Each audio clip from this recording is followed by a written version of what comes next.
Welcome to Cinemagna. In today's video, we will showcase the behind-the-scenes footage during the making of the 2021 James Bond action spy film titled No Time to Die. Make sure to like the video and subscribe to our channel to be notified when new videos are released. No Time to Die is a spy film released in 2021 by Eon Productions. It is the 25th installment in the James Bond franchise.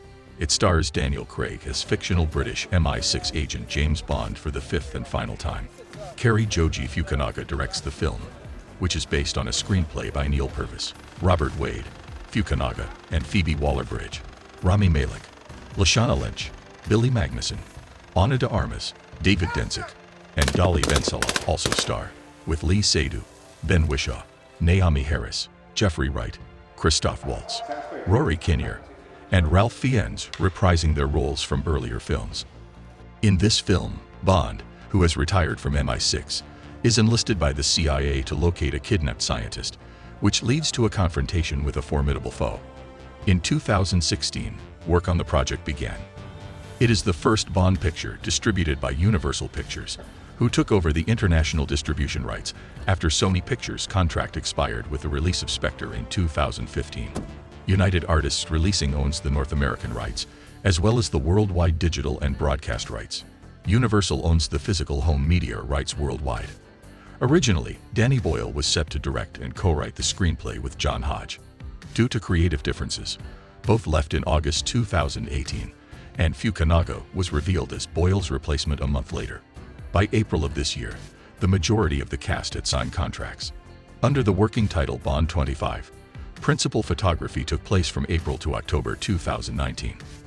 In August of this year, the final title was revealed. After being delayed by Boyle's departure, and later by the COVID-19 epidemic, No Time to Die had its world premiere at the Royal Albert Hall in London on 28 September 2021, and was released in cinemas on 30 September 2021 in the UK, and on 8 October 2021 in the US. The film has so far grossed $528 million worldwide, making it the fifth highest-grossing film of 2021. It got generally positive reviews, with many believing it to be a fitting conclusion to Craig's role as Bond. Without much further ado, please enjoy the behind-the-scenes video. 3, 2, 1, action!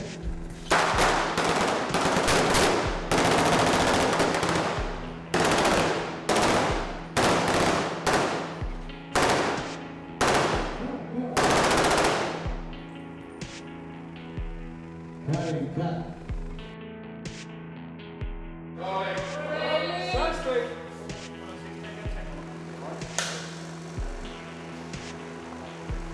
here we go. And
He is my favorite iteration of Bond, and I think it's because of the complexity he's brought to the character and the vulnerability and the sort of the brutal sort of potential for violence. I think it's an interesting combination there. And to be able to take those skills and apply them now now he has wisdom, right? He has all this experience he's brought in over the last 15 years of doing these films, not only on the filmmaking side, but also on the character side. And there's a lot to play with there in terms of how interesting and how multifaceted a character he is now.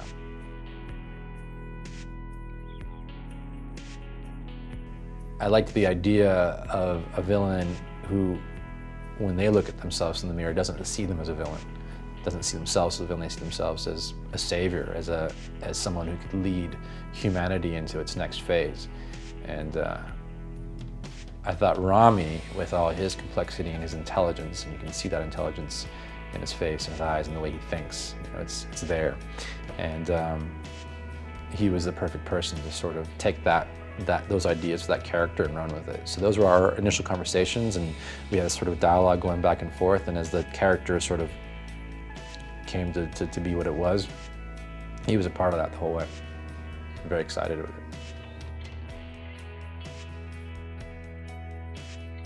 They're allies, they're capable people, individuals in their own right, who are completely equal to him in terms of what they're offering for the mission they're on. For me, it was essential to get the characters right. So that was the first step.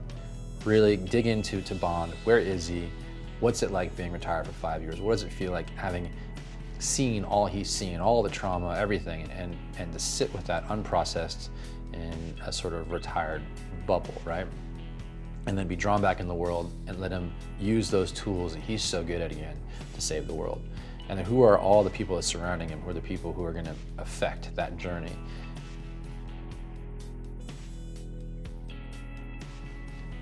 I think the things you see in this Bond film, which people expect but are also very excited to see, are the cars, what the cars do, the gadgets, what's Q going to give him to save the world this time, what are the things we've never seen before, what are the impossible situations that he somehow finds his way out of. Their creative vision and the way they work together, because I think that is key. Costume and production design, they're not two separate elements, they're all on screen together. And Suttirat, you know, brought so much knowledge and expertise with her team, but also just sort of tireless passion, trying to find the right clothing for characters we've seen many times before, but still make, you know, that little difference in there. But also for the new characters and the sort of the larger masses of soldiers and bad guys and villains, to give them a look that felt, you know, fresh and new. Barbara mentioned early on the idea of going back to Jamaica for this story. I don't want to out her age to anyone publicly, but I guess I will by saying this. She was a baby when they were making Dr. No, the 1-year-old baby. So I think she's very much tied not only to the first Bond film, but I think for her, you know, being there as a child, where Bond as a character was created by Fleming. GoldenEye was a short drive away from where we shot this sequence in Port Antonio. So that meant a lot to her, I think, to especially if this is going to be Daniel's last outing, to go somewhere like that has such, I think, meaning for the character. In this case, it's kind of where Bond has gone on to retire. So in some ways, he started there, and what we're saying was his plan was to end there until, you know, the dangers of the world draw him back out again. I wanted to add a few new things to it because we obviously saw the guns working in Skyfall, and then the car itself gets destroyed. Spectre gets rebuilt, but we don't know what's inside it at the end of Spectre. We just know they're heading off in the sunset with it. So we kind of had carte blanche to sort of reimagine what's in the car and what it could do, and try to do it tastefully, obviously. We want it to fit within the narrative and the emotional story we're telling at the beginning of the film, and not feel like suddenly we're veering into, you know, sci-fi gadget world, but also, you know, have a little bit of fun with it too. So there's a few new surprises in there.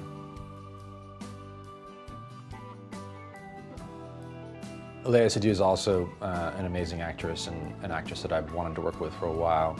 I think she's incredibly fascinating to watch on screen. The internal life is really strong. And so in this film, I wanted to give that a chance to breathe. I wanted to see her in all her layers, be firing at once. And part of that was bringing in some of her backstory, bringing in a sense of understanding for the audience, at least, of who she is and why she's become that person.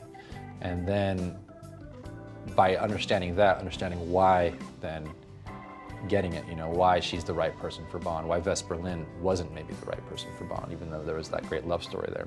But she is the yin to his yang. And the potential there, because of her backstory, it's almost like if you just drew from all the little snippets you had from Mr. White in the earlier films to what Madeline said in Spectre, there was a lot to play with to bring to the screen again and bring to life some of the stories we've heard, and then glimpse all deeper truths, things that we didn't actually hear in those stories that are seeds to the ultimate danger in the film. Naomie is a little bit of a teacher's pet in regards to M. She likes to get it right. She likes to do things by the book. She likes to be patted on the back when she's got it right. She likes to be the example in MI6 and to be looked at. She likes the attention. She's slightly cocky. She is very honest, very straight up, a little bit awkward in places. There's really nice scenes of her just saying things at the wrong time or just being overly confident and people not really quite knowing how to react to her, which I think is quite nice. And just as probably one of the only few women, and also women of colour in MI6 and in the 00 programme, she just holds her own and she just doesn't feel any way to be big and bold with all of her decisions.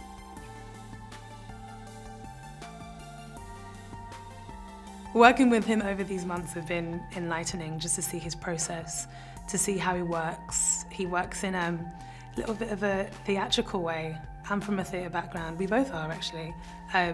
So to see how he prepares, to see just how much detail goes into these scenes, just how much detail goes into Bond. And I've firsthand witnessed how he's come up with the Bond that he's come up with. It makes complete sense. His approach is bang on. He works with everyone great. He comes up with ideas on the fly. He inspires me when we're in a scene. Sometimes I have to kind of like make sure I'm not watching Daniel, make sure Naomie is watching Bond. And it's been great, and it's really sad, actually, really, really sad. Today, literally, as we're filming this, is the last day, and it feels like the end of an era, but at the same time, it feels like an exciting moment for him because he's really, really done British cinema proud. Being on set with Ray for the first time, I literally remember thinking, you really match this room. You match the Chesterfield sofas and you match the colour on the walls. Everything is just so grand and classy. He brings such an elevation to every single scene. He lifts it with an air of grace, and he is just like a proper gentleman. The women that you see in this movie will very clearly reflect the kind of women that are in the world today. You see different levels and facets of strength, whether that's someone being in charge of themselves, working it out, not being so confident, having to work it out, having to code switch at work, being a woman in the workplace. All of those things are things that we don't always get to represent, and it's nice that to top that off, the women are all themselves authentically in their own right, and they're not being picketed against or with each other at all. They're just being themselves and being badasses at that. Suttirat is, she very much focused on the fact that we're in a Bond movie, we need to make iconic looks, do you know what I mean? She knows how to make an iconic look. She knows how to create an ensemble that will make you feel like when you look back in 10 years, that was definitely of the year, but it was definitely of the character. So everything's current, but also very shaped to who you're creating. What I'm wearing right now is all 100% created by her brain. Every single last bit of material, everything that was sewn, it was all from her brain. Nothing was, bar the shoes, nothing was shop bought. Everything was literally laid out and sewn, handcrafted. And I think that she really enjoys playing and manipulating materials to accentuate parts of your body and to also make it feel like you're not doing anything for show. So none of this is fashion, it just happens to look good. I think the producers do a really good job at ensuring that they're reflecting the world that we're in right now. Every single time I see a Bond movie, I think, oh, that reminds me of something that's happened in the news, or reminds me of something that happened in this country, which is scary, but also it really, it made me trust my producers even more so, because it reminds me that they have their finger on the pulse at all times. I think actually Cary Fukunaga is very adept at sort of adjusting and rethinking and accommodating and questioning, actually, on the go, questioning which I think is good, questioning the script. Should this be better? Should that line change? So there's a fluidity in the process on this film.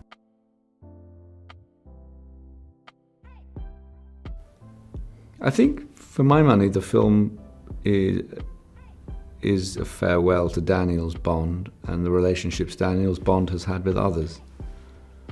I think the plot is strong, but I think it's more psychological, possibly. I mean, Madeleine's backstory is sort of childhood trauma.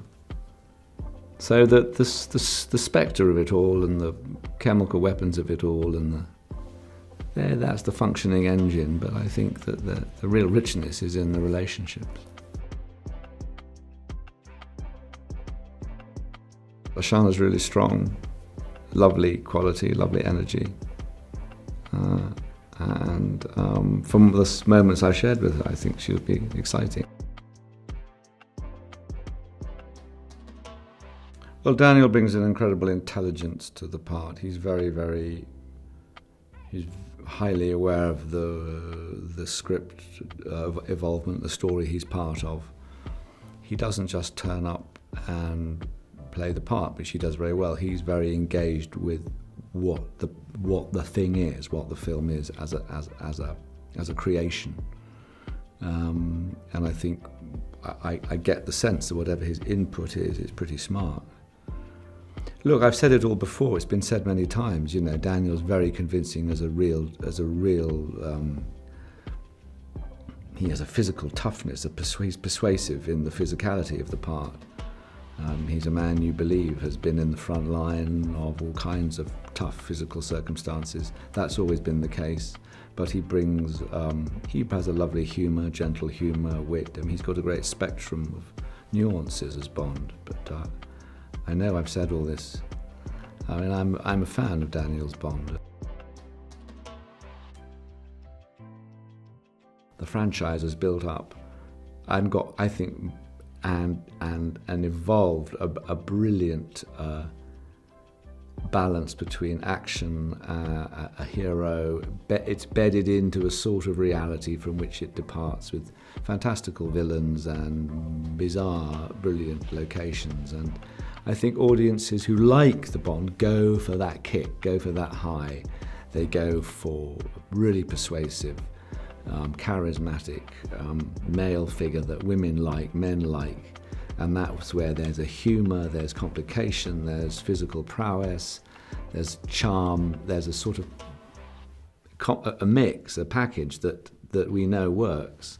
and that comes with, and there's a sort of shape which I think fans want. They like the pre-credit sequence, they like the bit of serious plot stuff, they like the other characters, they love Q, they love Moneypenny, hopefully they like M. But they like the juiciness of a villain, and so there's a set of boxes that are ticked, which the fan base expects and wants. But I think what they like to see is those boxes challenged and are evolving. What I enjoy about the dynamic between Q and Bond is that they're sort of polar opposites. And but I feel there's this kind of mutual respect, curiosity about the other, you know, because they're so different. And there's a kind of, there's a special kind of longing or curiosity about the thing that's so different that you recognize in the other person. I suppose, to put it sort of crudely, they're kind of brains and brawn, although it's not quite that clear cut, but yeah, there's and it's sort of playful, and you know, Bond tests Q's patience frequently, but there's affection and concern, you know, genuine concern there. I mean, I think the film begins with all of us at MI6 not really expecting Bond to appear at all. We think he's gone and is retired. So everything that unfolds is very unexpected for all of us.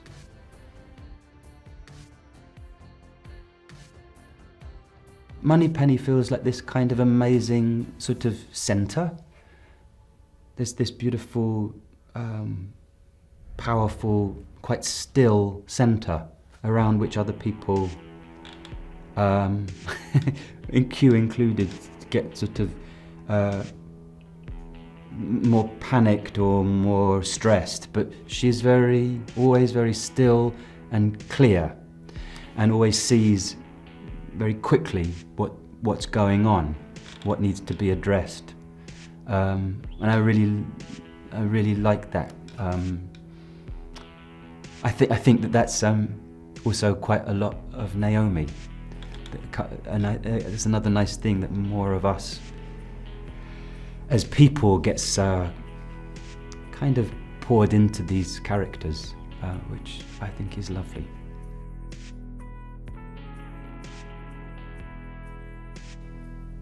Well, I just think he's a brilliant actor who's brought himself to this character. I mean, that's all you can really hope for. And he's just made, I think, an indelible stamp upon it. And it's got a lot of Daniel in it, you know.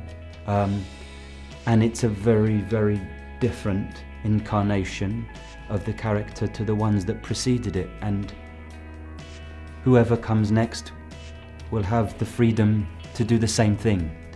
And I think that's another thing that sort of makes the series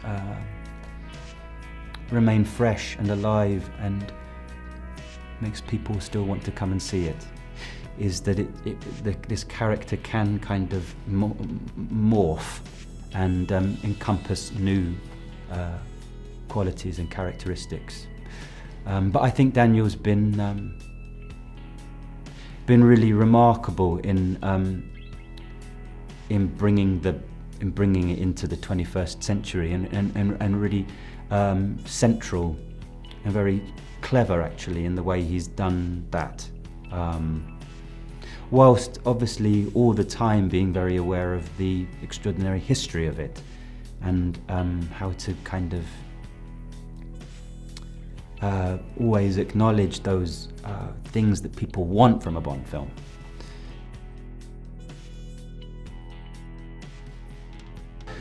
Well, they're just lovely, and I don't know. I mean, I just feel so sort of lucky and thrilled to be a part of this thing. I mean, still I feel that. And it's so interesting because I think people ask me what it's like to be involved in a Bond film, and I think people feel like it must be this enormous machine, and then of course it is enormous. And enormous numbers of people are involved in making it, but it always feels small and close-knit and like a family, and that you're cared for, and they're interested in what you have to offer, you know. That's so special, really. Something that's really interesting to me is that obviously the world in many ways has changed. I mean, obviously it's changed enormously since the first Bond films, but even since the last Bond film, even since Spectre, the world has changed. And in extraordinary ways, and, you know, to do with gender, and to do with sexual politics, and to do with technology, and to do with politics in general, and world events. And so I think there's a real intrigue about how you're going to make this relevant now. How do you move with the times? How do you reflect the times? How do you keep riding that wave, you know, so that it doesn't become something outdated, outmoded? I think that's what people are intrigued about, and I am too. I think it has to evolve in order to stay relevant. For me, the James Bond films are very iconic also because they are very chic. There is something about the style, the British style, that we all love. And so yeah, we think about the cars, we think about the beautiful locations, the suits, the gadgets, of course beautiful women, beautiful men.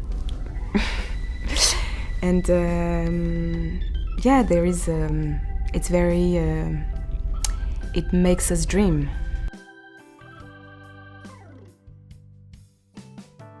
I think the audience will be surprised, and mostly because of the love story. And then there are like a few elements that I don't think I'm allowed to say, that are very new for a James Bond film. So I feel that this one will be very, very special. Moneypenny is basically, she trusts Bond completely, more than anyone, I would say. And so she is willing to be his eyes and ears within MI6 and provide him with the information that he needs. I think, you know, her heart's in the right place ultimately. I think it's absolutely brilliant that the women in this movie play such a central role. They're so important to driving, you know, the story forward. They are badass and fully involved in the action. They are not damsels in distresses at all that need to be rescued by anyone. They are formidable, strong, powerful, confident, capable women, and I love that image being projected. We can look forward to his wit returning. I actually love when Daniel does these really sensitive scenes. I love when he's in love, and you know, he's so brilliant at managing to do that. I think he's fantastic the way that he manages to, you know, portray these simmering deep emotions that are going on underneath, and then actually, you know, he's being stoic and strong on top of that, but you always know you're able to see beneath the surface and see what's really simmering beneath, and I think he does that brilliantly. So you've got a lot more of that. I love Ben. He's, again, an incredible actor, and he does such a brilliant job with Q. I love the way that he is so geeky, and he adds this incredible sense of humour as well. He's just totally believable as Q and fantastic. So no movie is the same without you. You have to have Q, basically, and his gadgets.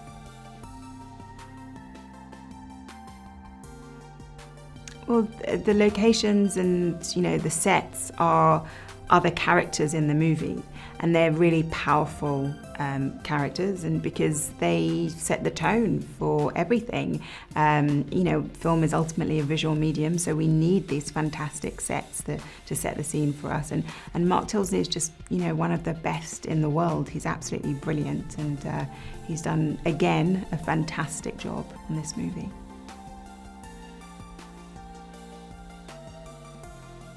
It's wonderful working with Suttirat. I absolutely love and adore Suttirat because she's such a gentle person, and she's so collaborative and caring, and she just wants to make us as actors happy and help us on this journey to find our characters. She was so responsive and open to all feedback, and you know, willing to go on this kind of journey no matter how long it took for us to feel comfortable. Primo is an action guy, kind of war dog, and in the end, a mercenary just looking for a reason to fight. He was born and raised on the dark side, so he is a baddie by loyalty.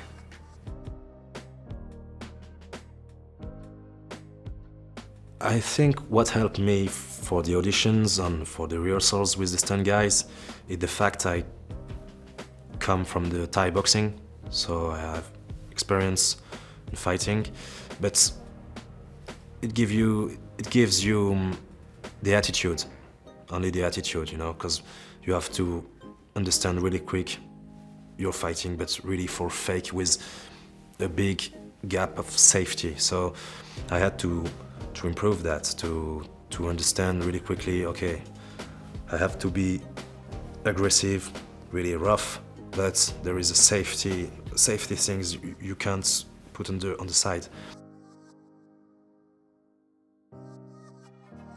For me, Daniel is the best James Bond ever, because on one hand, he's professionally calm, and on the other hand, he is very rough, violent, and still has humor. And he is always at 200%. It was a big experience to work with him, and especially to fight him.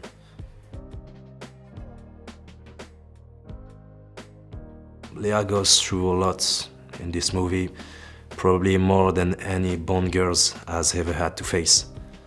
Léa has an incredible depth, and she brought so many emotion, especially in this character, Madeleine. Yeah, she really brought something.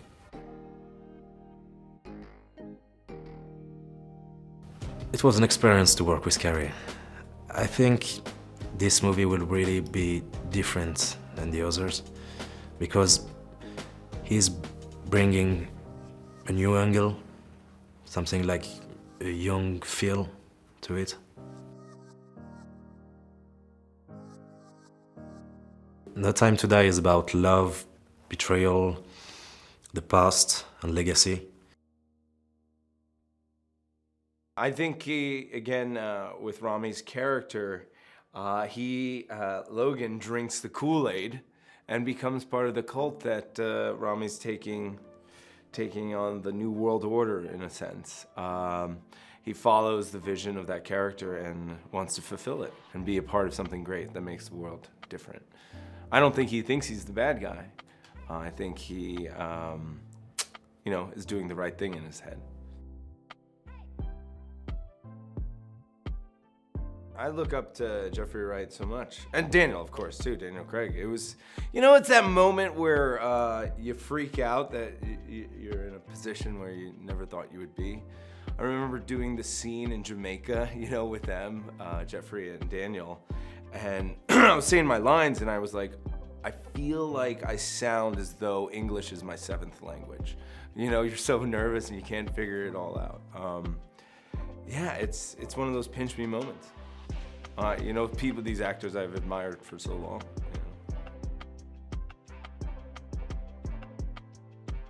I think Cary is one of the most, you know, innovative directors or like exciting directors of the time right now. And why would you not want to work with the elite? And man, I admire Cary so much.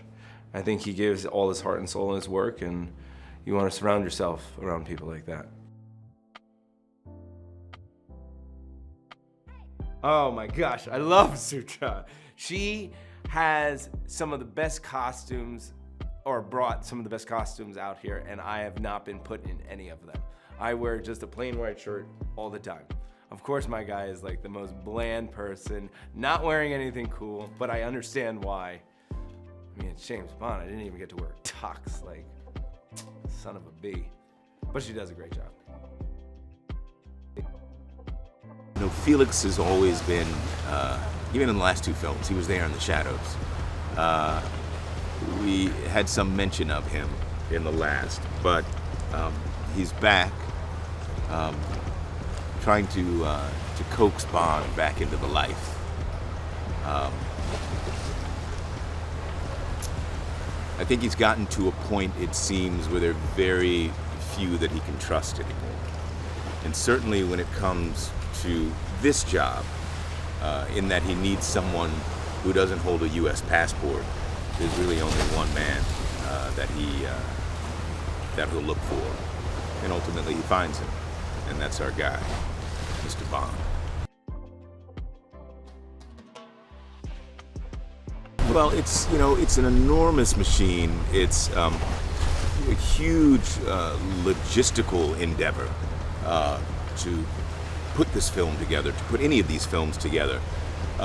You have the scale of the production, but as well, of course, you have the scale of the history behind it and expectations that come with it.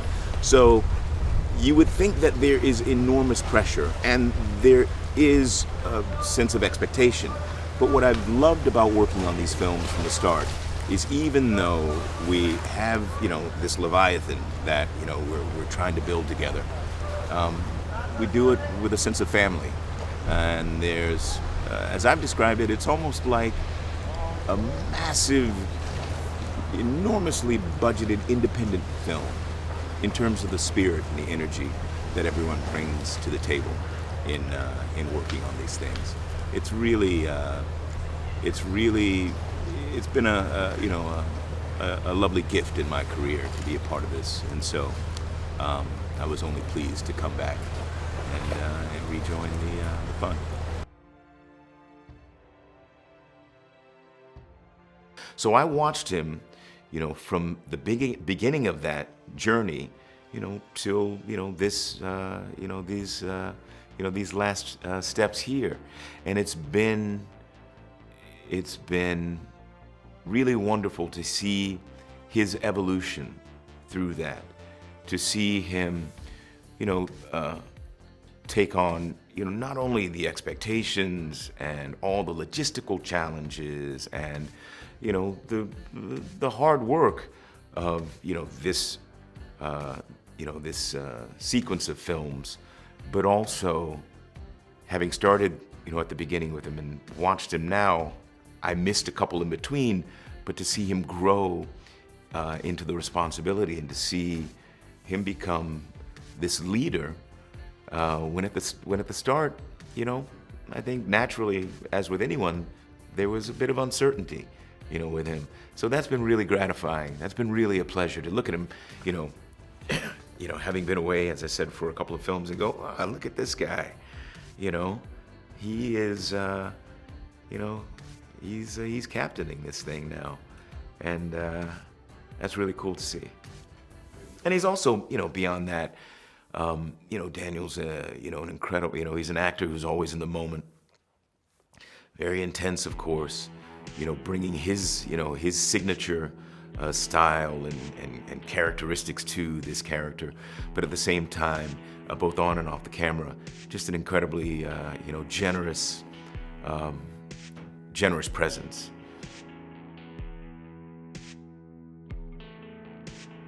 I think these guys live carefully on the fringes of what is acceptable.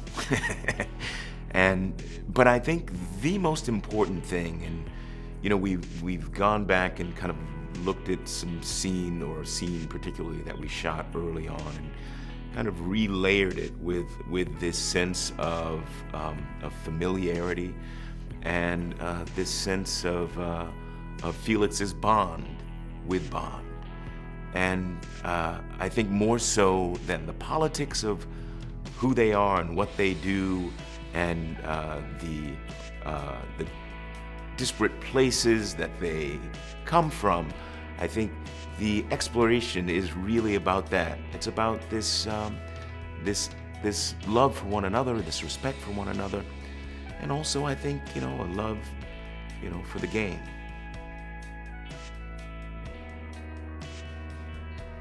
The film has a wonderful tone to it, not only a cinematographic tone, but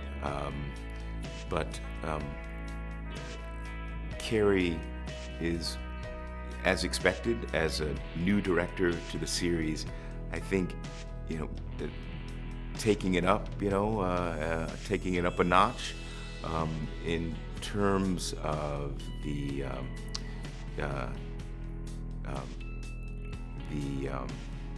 in terms of the scope of the filmmaking, but also in terms of the intimacy, marrying those two things together in a way that is kind of stylized in a contemporary way.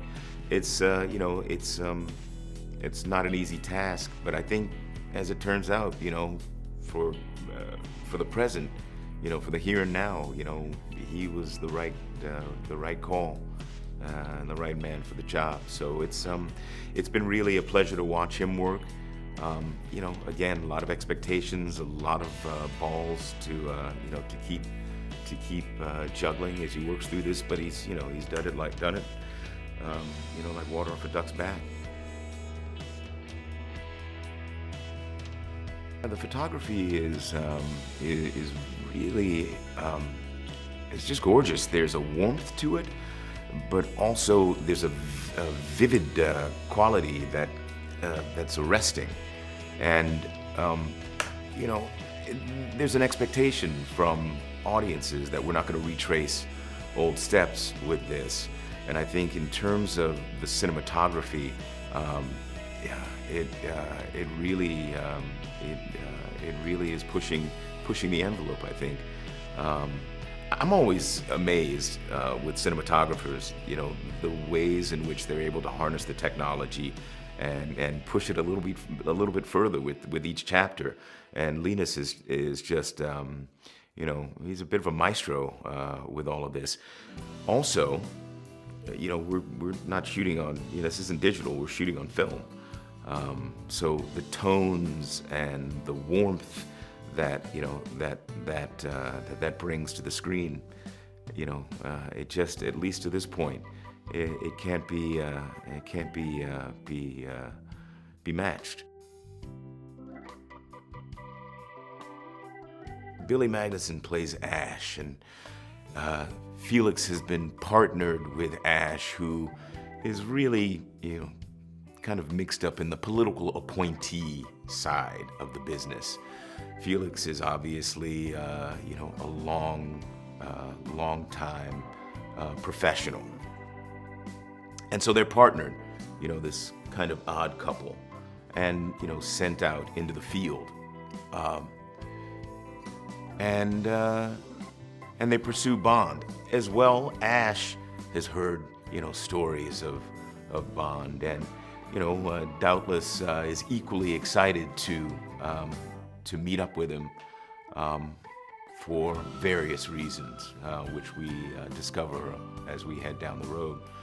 But it's, you know, it's an awkward relationship, but you know, Felix is one who's, you know, used to having to deal with, you know, with what's thrust upon him, and do his job.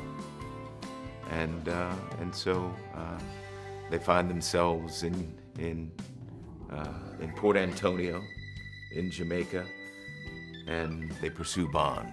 They catch up with him, and we go from there.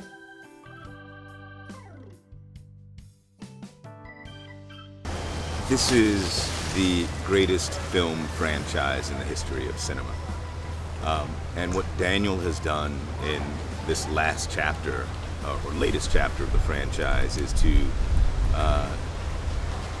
breathe contemporary life into it and to make it his own in a way that's pretty rare and pretty extraordinary for a guy to come in with the pressure that was on him when he entered into the space, to really stamp a pretty strong signature on this mammoth enterprise that is the Bond series. And so that we're here, you know, the home of Bond, the birthplace of Bond, where Ian Fleming wrote it in the books, is it feels right. It feels earned. And you know, the point for us now is just to do it all justice. But I think, as you know, as I've been looking at it, you know, doing, you know, this latest chapter, and I think always there's a tendency in working on these to be enormously respectful of what's come before, to pay homage where appropriate, but also to create it in the present at the same time. I think people is going to be blown away by the Cuban sets. I am Cuban and I know exactly how Cuba looks like, and I think it's very hard to recreate a country like this where there's this decadent aspect of it, but at the same time so much color and it's so rich and the pass of time through the city and the people and the, you know, texture, and even the weather. It's like you can feel it on the screen. And when I stepped into those sets, I was, you know, blown away by it.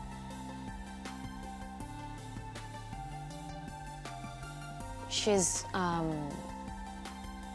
relatable, and she's real, and she's flawed, and I think very approachable, and I think people's gonna like her. Women are gonna like her.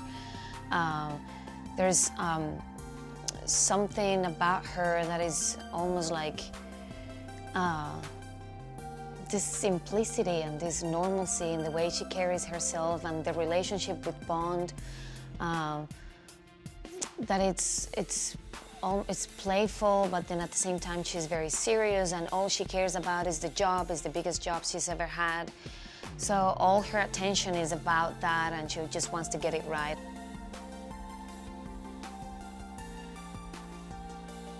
Our wardrobe designer and Cary and I went through this phase of discussing what we wanted her to look like. We tried lots of suits and pants and jumpers and all of these things to make it more practical, because I have obviously a lot of action and we wanted to be comfortable and covered and you know, all the right things in the right places and all of that. But it was, there was still something missing, and then at some point we came across this beautiful navy dress that we obviously tried and rehearsed all the action, and it was good for it. You know, every time you step into a set, the more real it is, the better for the actor. You feel like you're walking into that place and you just forget about everything, and everywhere you look, it's gonna help you to feel in the moment. And like I said, it was incredible and outstanding how detailed and how real and accurate they went, and all the research they must have done, and all the things they must have brought maybe from there, because I was looking around and everything was there.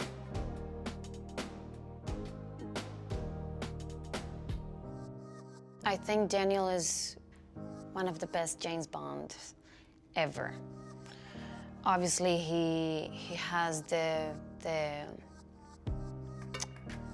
sophistication and the strength and the attitude and the talent, but I think personally something that makes him stand out more and makes the character more special is, and maybe people don't perceive him that way, is how funny Daniel is. And he has this sense of humor and this charisma that makes him create a character that's very relatable and real. And I admire Daniel very, very much.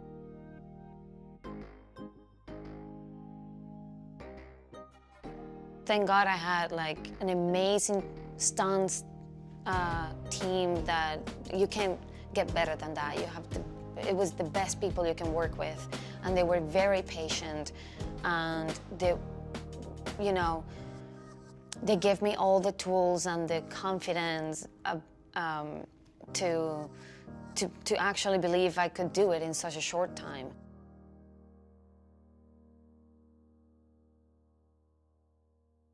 For a long time, I've been a big fan of Cary since I saw his work for the first time, and he was one of the directors I had in my wish list. So when he reached out to be in the movie, I was obviously very excited, and I thought he was very talented. And then once we started working together, obviously I experienced how intuitive and how collaborative he is.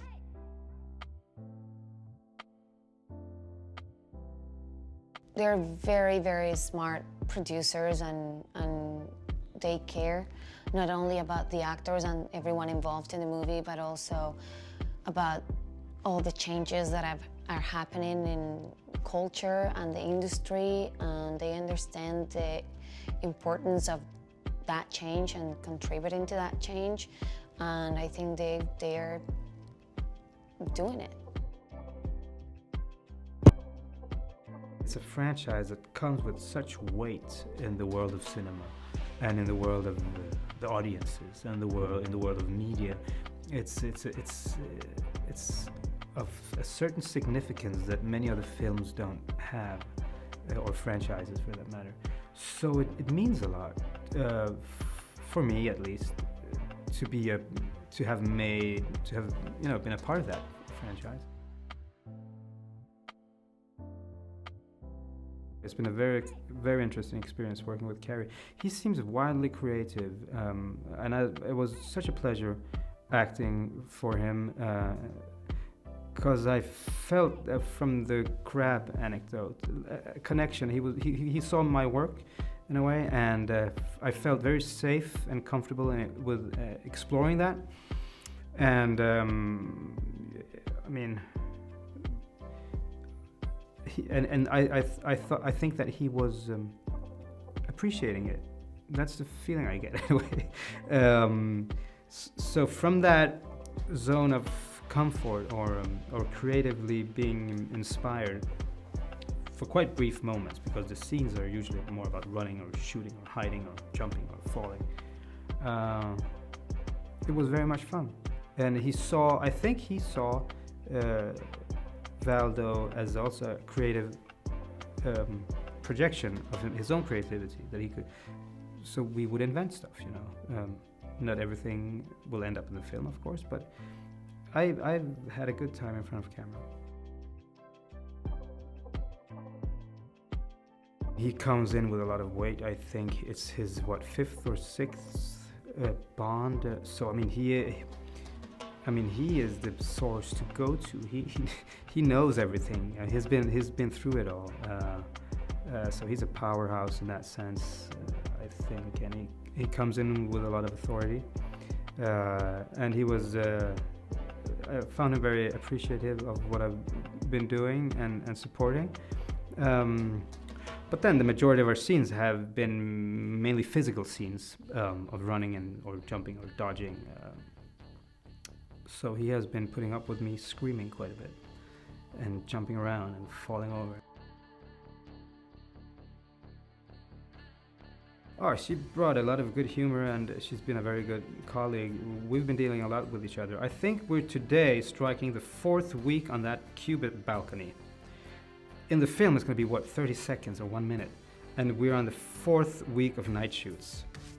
So I've been hanging out quite a bit with Lashana, and she's a very good colleague, I'd say, a good sport, and oh, she's just, you know, she's kick-ass. I was completely unprepared, and that was the way to do it, because so was Valdo. Yes, the stunt people are very professional, and they're very helpful, and they pad me up and they explain this, and yes, we did some stunt appraisal, but I think the beauty of it is that I have no clue in many ways on how to come from A to B. So the preparation was to be flexible and to be open and very much act under the circumstances. The sets, I mean, the circumstances are everything. Valdo in IKEA would be a different Valdo, you know. This is the so that's what I act from. That is what brings my inspiration, or my intuition gets it going. So, and I still get completely, you know, in awe when I go up to the Cuba streets and see what they've done with that, or entire Spectre events, or Porton Down. I mean, the work that they put into it, it's humbling in a way. All of that is not for me, I get it, but all of that work they put into it, it's so monumental. Wanting to show Bond kind of where he would come back to a sort of a spiritual home for himself. And in many ways, you know, it feels really iconic seeing Bond in this environment. There is, in many ways, the things that we've shot here, in particular Bond's house, sort of feels like there's something very classic and iconic about it. Reminds me, you know, seeing him with a spear gun, seeing the very graphic nature of those shutters and the silhouettes, and even some of the club stuff feels very much like, you know, we're back in Dr. No territory. And in a way, yeah, I think we always felt this would be, you know, the perfect fit, and now we had it for our story, where in a way we wanted to see Bond relax. This is where he's most comfortable. In a way, he's sort of left behind the stresses of the job back in England, and he's made a nice home for himself here.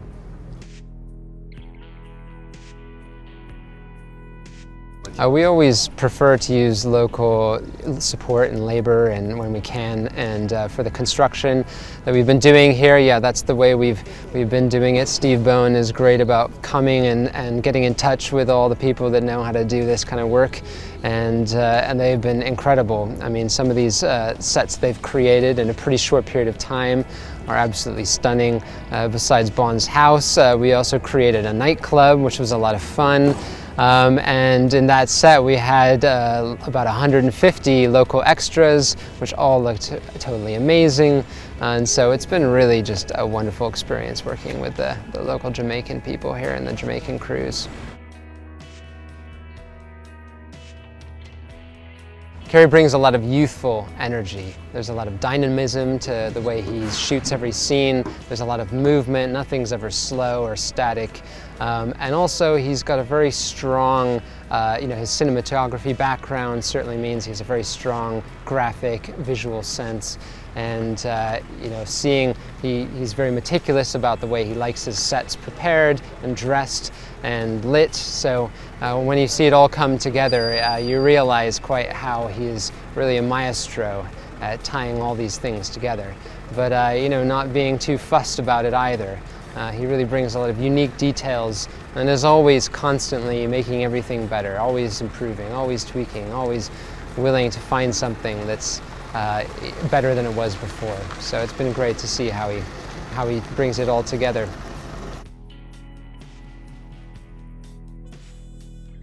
This film is going to be a very unique, emotional journey for the character of Bond. I think we're going to take this character into places where we have not yet seen him go, and I think the way that Daniel in particular can play this character, it will be really amazing to see how he pulls it off, and to watch this arc that we are making for him in this film. So I think we're all very excited to see how that shapes.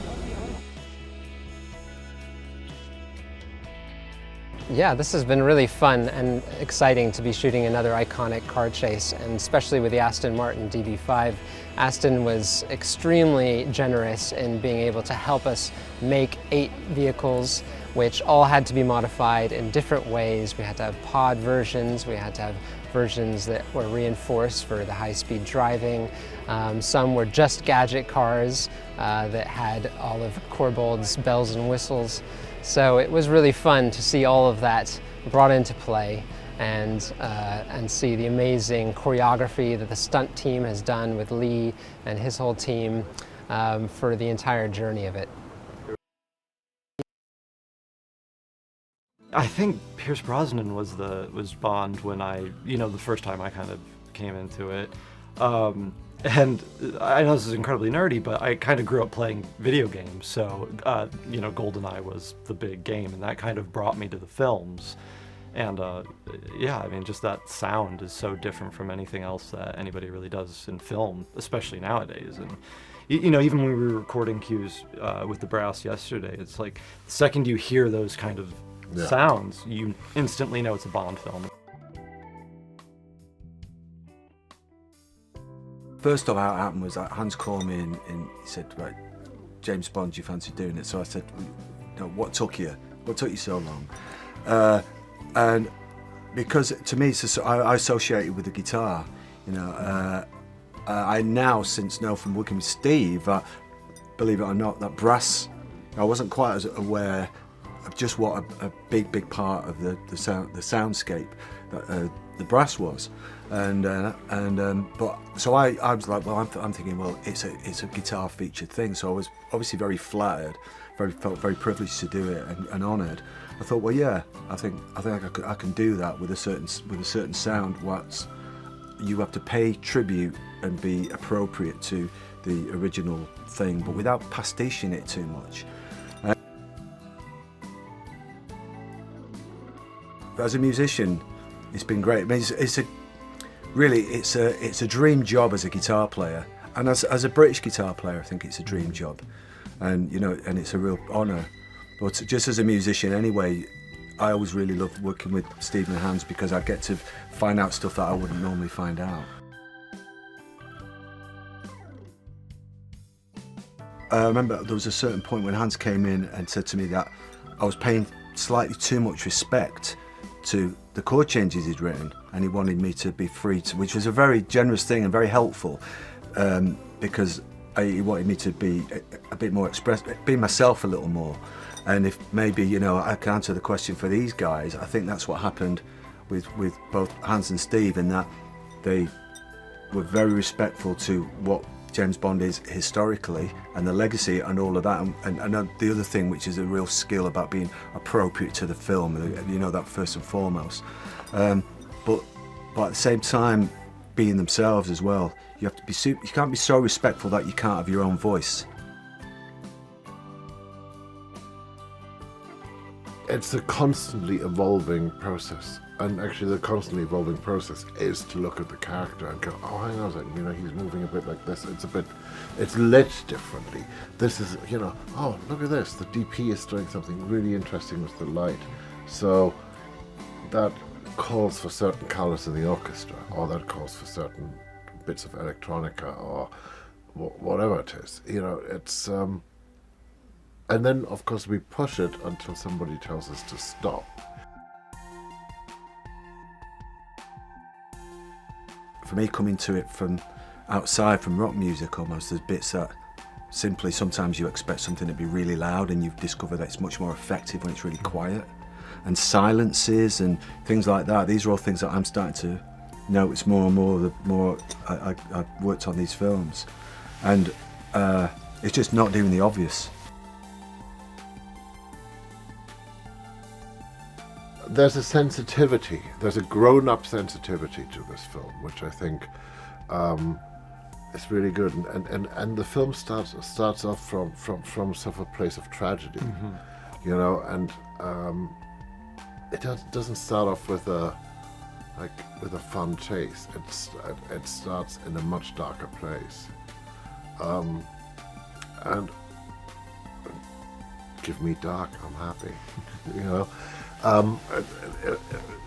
It inspires. I just can't say it enough that Michael and Barbara are just, we feel so safe and so supported because they really know what they're doing. It's very rare that you get producers who are that familiar with. Very rare. It's impossible. There is nobody else in this world who has lived the material in one way or the other the way they have. Mm-hmm. And so you don't even need to ask the question. You just need to look over your shoulder and see how they're reacting to a certain bit to know if you're on the right track or if you need to go and steer it a bit in a certain direction. But a couple of times in meetings and when we've been going through bits of music and Daniel Craig's name's come up about how he feel about the music. It's become quite evident early on just how much he cares about the work. And in my limited experience, that's I'm sure all actors do, but leading actors do. But it's evident to everybody on the team that he really is into every aspect of it, and the music's very, very important, and he's super invested in that side of it, and that's kind of helped the atmosphere, I think, and it's added a sort of just another dimension to it, I think. You just look at what's on screen and you get so much from the actors on screen that it kind of, in a funny way, with all the material that's been written in all the past films, it ends up slightly writing itself, and then you tinker with it until you've broken it a little bit and made it kind of your own, before it becomes something new and something exciting, but still feels like it's in that world. The job of certainly the guitar in the music is often, certainly when there's action, no doubt about that, when Bond is about to go into Bond mode, whether it's a car chase or heroic, I think. Yeah. I have that association, like when he's about to be heroic, suddenly you hear the guitar, which is great, I can do that, but this will be fun. But there's also intrigue as well, I think, which was one of the things that is come from the old John Barry legacy. For me, it was really easy, because I went, if there is one genre of movies that Johnny Marr was born for to play, it's this one. I said, just be yourself. Yeah, it's been very lucky. I mean, the other thing as well, getting too corny about it, everyone's friends, everyone's working at a high level of ambition, and a lot's expected of everybody. Hang on, what I see though is that everybody kind of mates. One of the first things was being given this file of a Billie Eilish song that she and her brother Phineas had done, and it was just a demo, and instantly going, I don't want to hear anything else. This is it. And there was a bit of, but there are all these other people who've written, songs, and I said, I don't want to hear anything else. This feels like the story to me, even though they don't know the story. This feels like the story to me, and it feels relevant, and it feels like a young person with an amazingly old heart at the same time. So it traveled across time for me. This place, George Martin, we're at Air Studios. George Martin gave me my very first paying job. I've done 100-something movies maybe here. This is so home from home that I was actually here when they were constructing it, so I can tell you what's in the walls. And it feels really important that what we do, this thing, when we mix electronics, where we mix rock and roll, where we mix orchestra, where we live by the edicts that Duke Ellington gave all of us. There are only two types of music, good music and bad music, and that we keep orchestras alive and we keep places like this going, and a movie like this lets you do this. I mean, right now you have probably the world's most extraordinary brass players sitting down there, making a racket. It's pretty extraordinary. The images and the sound are one, and they create an experience that you haven't had before, and that we, the music, are like opening doors and inviting you in to have an experience and to feel something. We're not going to tell you what it is, and we're not going to tell you what to feel, but just to have the possibility of having an experience. I think that's pretty cool.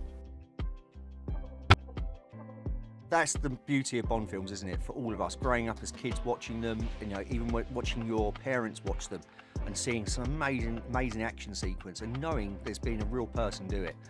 For me, being in the industry 20 years and working and growing up with the world of CGI, and then working as a practical stuntman, and there's no bigger challenge or no bigger kudos to being on a Bond film and doing a stunt for real, because you know you've seen iconic stunts. Bond has always set the standard for all action films for the last 50 years.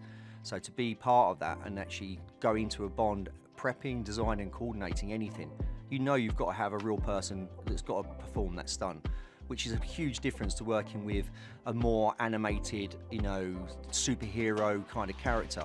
Bond's a real man, although he's extraordinary and he's got, you know, determination and he's got superior skill. He's just he's a man at the end of the day. I think for us on a Bond, it's a real fine line, even going back to when we did Casino Royale with Daniel. Daniel performed so much of his own stunts on that film and worked so hard and took the knocks along the way, along with us as a stunt department. You know, working under Gary Powell, who was coordinating at the time, and working with Martin Campbell, that's kind of set the standard for these Bond films for Daniel, where you know that there's a high risk because it is, you know, you're going to do it for real. Although we'll break it down and we'll prep it as safely and as smartly as possible.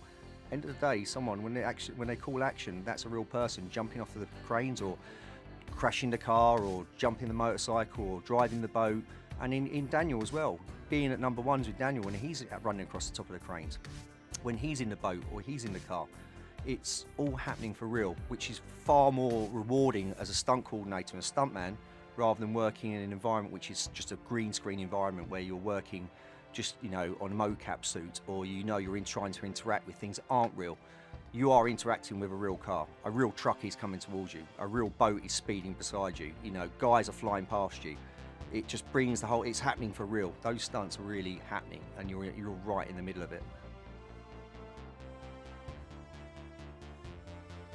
So as soon as Lashana started with us, every day, straight into we used to call it Shed 32, which was where we had our fight training, we had our gym, and a lot of the guys, we'd go in there and concept a lot of the action. Olivier and me would sit down and just, you know, throwing notes around everywhere, and then Lashana would be training in the corner. So you pop in and always keep an eye on what she was doing, working non-stop the whole time. If she wasn't stretching or conditioning, she'd have a pistol in her hand, or she'd have a rifle, and constantly just working on all the things that we knew that were going to be coming her way. So again, putting her in a harness, getting her comfortable at height and wire work, absolutely, again, brilliant, you know, and loved every minute of it. Was, you know, bouncing through the door every morning. Let's go, what are we doing? Where's my gun? You know, that is what you need when you're working, you know, as a lead on a Bond film, especially when her character is going to have such a physical role. She was, yeah, absolutely brilliant. Yeah, I think for me, on this film, I mean, No Time to Die, hopefully we're going to touch on all of the favourite things about Bond, which for me, it's been great to see some gadgets come back, and they're fun, you know, and they're not there just for the sake of being there. The action, again, doing as much as we can practically and applying logic to it and seeing Bond do things that Bond would do is really important. I've done the last 5 with Michael and Barbara. And you become like family, you know, you spend 12, 15 months together. And more so than working with any other producers or working for any other franchise, you genuinely want to achieve the best you can, because every time you see each other in the morning or you're saying goodnight on wrap, you just get to know each other so well, and you know when people are happy, you know when people are disappointed, or you know when people are stressed. And there is a lot of that, you know. It's such an intense period shooting a Bond film that you become like family, and you're looked after like family. You know, Barbara will walk around and just check on all departments. You know, walk around having a cup of tea. How you doing? Not just talking about how you're doing at work or how you're doing, you know, that day. You know, generally checking in, see how you're all doing, because it is so intense. Same for Michael. Michael has been great because Michael just. He'll very, very quietly just walk his way through set. He'll watch what's going on, and he'll see people he'll see a department under pressure, and he'll come up and he'll give you a nod, and he'll give you a well done or check you're all right, and that means the world to the crew, to be honest, and that's why everybody loves working for them. The thing with Cary is he's a super visual director, so he's very visually astute. He has an enormous encyclopedic knowledge of various things, including architecture and art, other films and so on. But he doesn't actually, unlike some other directors, give you a very specific, detailed brief. He likes to just let you bring some things to the table. And there's a great sort of history of design and of ideas that, you know, the Bond has been quite imaginative in many ways and groundbreaking in some ways with its ideas and its scale and its colour and its things. So it was a real honour to be given the job. I think he looks and sounds better than ever. You know, and it's something to do with maturity, I suppose. He's grown into that part. It's become his own, and he's made it. I mean, this is a chapter we're coming to the end of, but this particular chapter, I look back at the first one of those films, and no disrespect to him, but I also look younger, but he looks younger. But now he looks like a sort of super weathered, integral Bond, and this is his chapter, and almost like it is probably a very good time an appropriate and good time to say goodbye, and but his performances in this film are superb, you know. So he's given us everything, you know. He's given us every last ounce. In fact, you know, he injured himself in trying to do it. You know,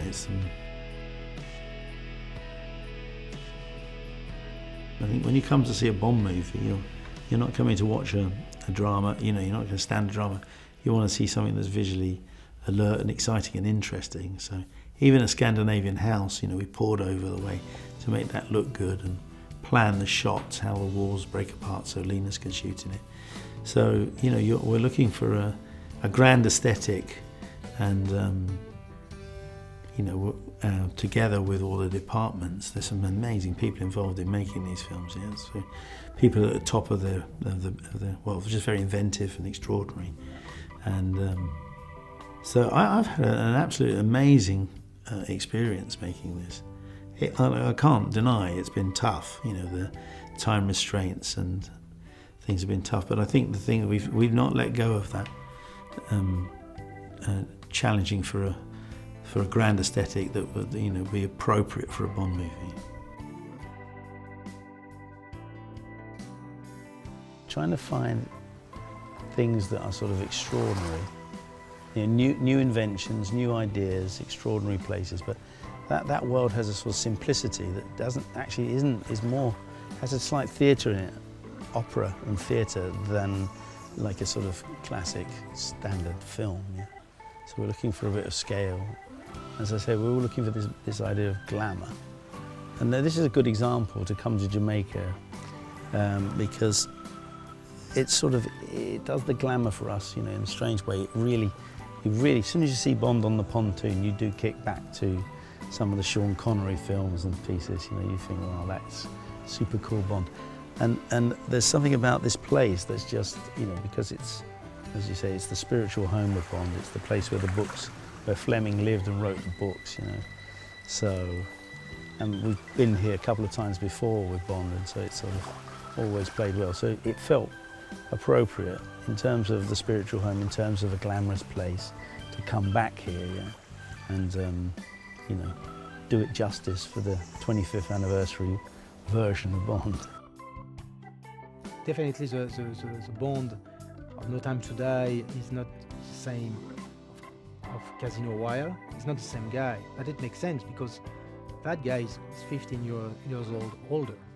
So we grew up with him, and he grew up with us, and his character grew up, and it makes sense. He can be exactly the same guy, and that's what is interesting now. I mean,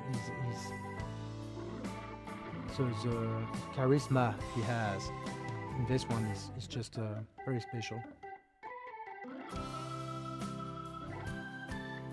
It was such a pleasure to work with Lashana because she's always smiling, she's always in good mood, she's so happy to come to the stunt work, she's very excited to learn something new every day. So, you know, it was really easy for the stunt boys and Patrick when you have someone like her coming every day, like, I want to learn. You know, she wanted to look good on the screen, and she's done everything to success and do that at the end. You know, she worked hard because she's someone who wants to be precise in what she do, and there is no place for hazard, and she wanted to do her stuff. So I said, yeah, okay, sure. I mean, everything which was safe enough, she's done it.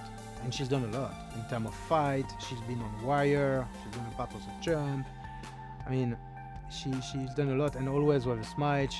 All the stunt department loved her because she was, again, very respectful, and we saw her, how fast she become, you know, comfortable with weapon and fighting and kicking and punch and all of that.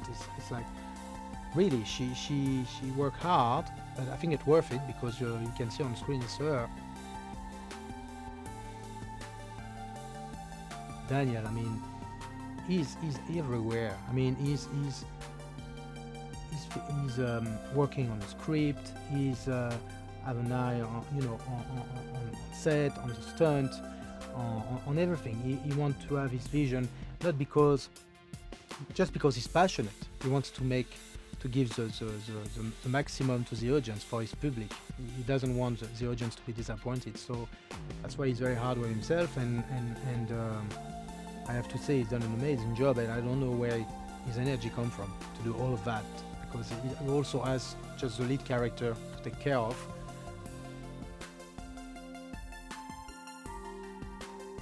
Working for Barbara, Michael and Gregg, it's such a bliss. I mean, it's really, I think the way they are with their crew as a producer is very unique.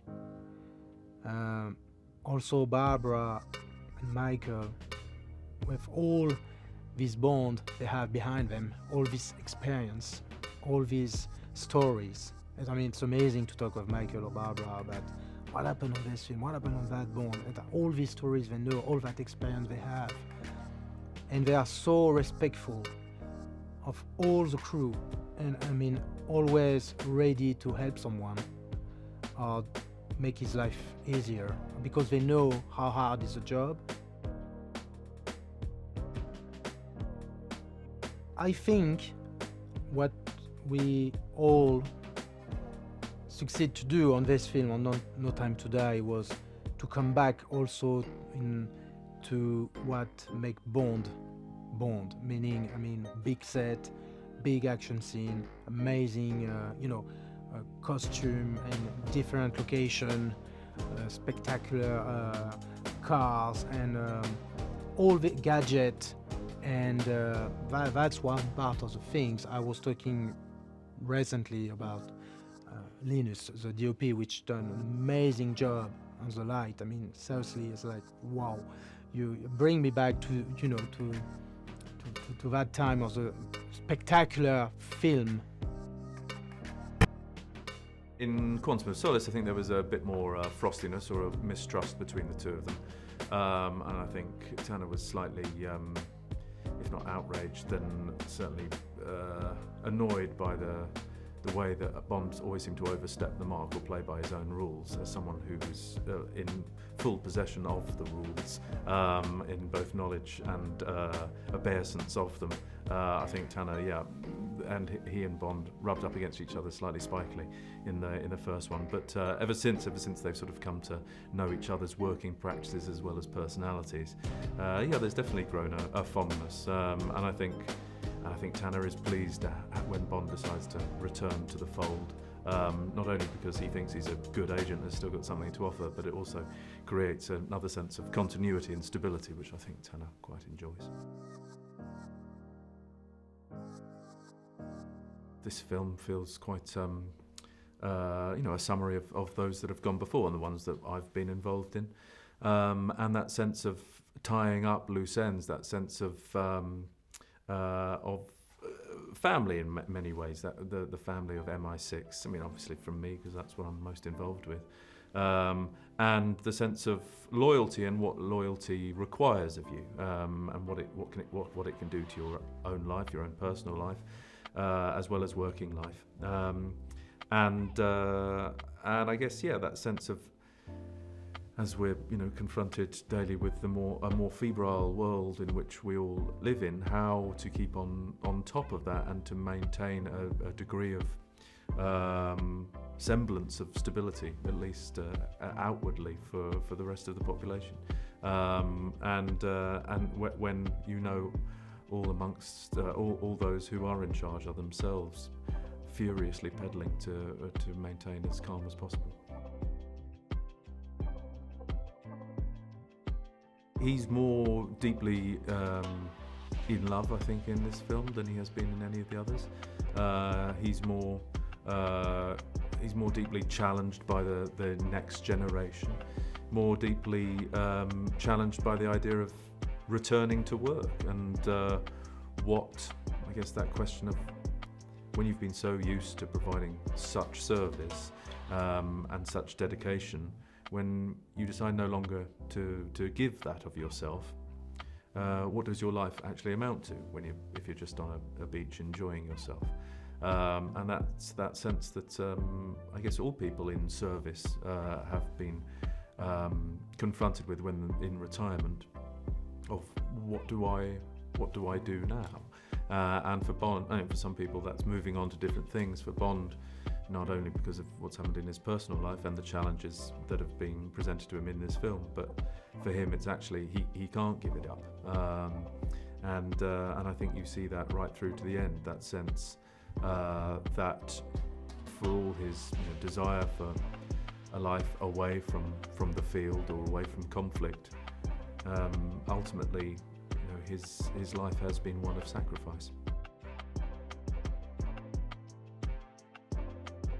He got off to a flyer with Casino Royale, and hopefully each film has strengthened his relationship with the role, as well as created new relationships with other characters, which over the time have strengthened and deepened as well. He's got a fantastic sense of humour. He's obviously he's not bad looking, and he's also just an incredibly deft and gifted actor, and it's a fairly strong package he brings to the franchise, and I wouldn't necessarily like to be the person who follows him. Well, I'm just always in awe of the directors of these things, just because the sheer amount of decisions that they have to make every single day. Just to get out of the car in the morning feels like an act of great moral fortitude. And obviously with Cary writing this one as well, co-writing it, that he's constantly processing so much information, not only in terms of how this film is looking and how the scenes are working with the characters, but how that scene is going to lead into the next scene, and how he can maybe adapt that next scene to further on the story. It's kind of hypnotic just to see the way that they juggle so many plates throughout these films. They really do lead from the front, and the way that they go about their business has an enormous sort of trickle-down effect. and the way that they go about their business is with thoroughness, with kindness, with a sense of taking the right things seriously and the right things not seriously. And I think they create a sort of cradle for everyone to work in. They trust their directors and they let them pursue their vision. They trust their writers, they trust their designers. But at the same time, if things are going out of shape, they're very quick to help people to get it back on track again. Every film, again, the fact that they've been doing it for so long and they've still got the appetite and enthusiasm and rigour to be as precise as they are each time is again humbling. I think a lot of it is to do with the way that Michael and Barbara and Gregg keep pushing themselves, and the way that the creative teams know that there's a body of work upon which people have a great fondness for, but how to keep pushing that forward, how to keep changing it without crushing everyone's expectations. I guess to a certain extent there's a degree of comfort in something still existing for that amount of time, some part of the old world or your youth that is still going on and is still as vivid and as exciting as you remember it when you were 6 or 7 when you were first watching them. And I guess there's cars, there's locations, there's stunts, there's all the fun stuff, there's one-liners, there's always a wit, there's a charm, as well as a heart and a kind of dynamism to them all. I mean, how much more do you want? Because the tux is probably the most iconic of the James Bond wardrobe looks. Again, I revisited what each Bond had worn in the form of evening wear in all the films prior to this, and then specifically paid special attention to what Daniel had worn in terms of evening wear in the previous films he had done. So we knew we wouldn't want to repeat something that was just done in the last film, and we wouldn't really necessarily want to repeat any of the other ones. I mean, as his 5th venture into this, I feel like one of the other responsibilities you have weight on your shoulders as a designer for Bond is that you need to move him forward. You need to sort of take the essence of what's come before and move it forward for the next iteration. I went through all the catalog of Bond villains because they've become iconic and they're parodied even. And there's a sort of through line with all of them that I definitely wanted to pay homage to. Lashana, Naomie in our film, again, I'm so lucky.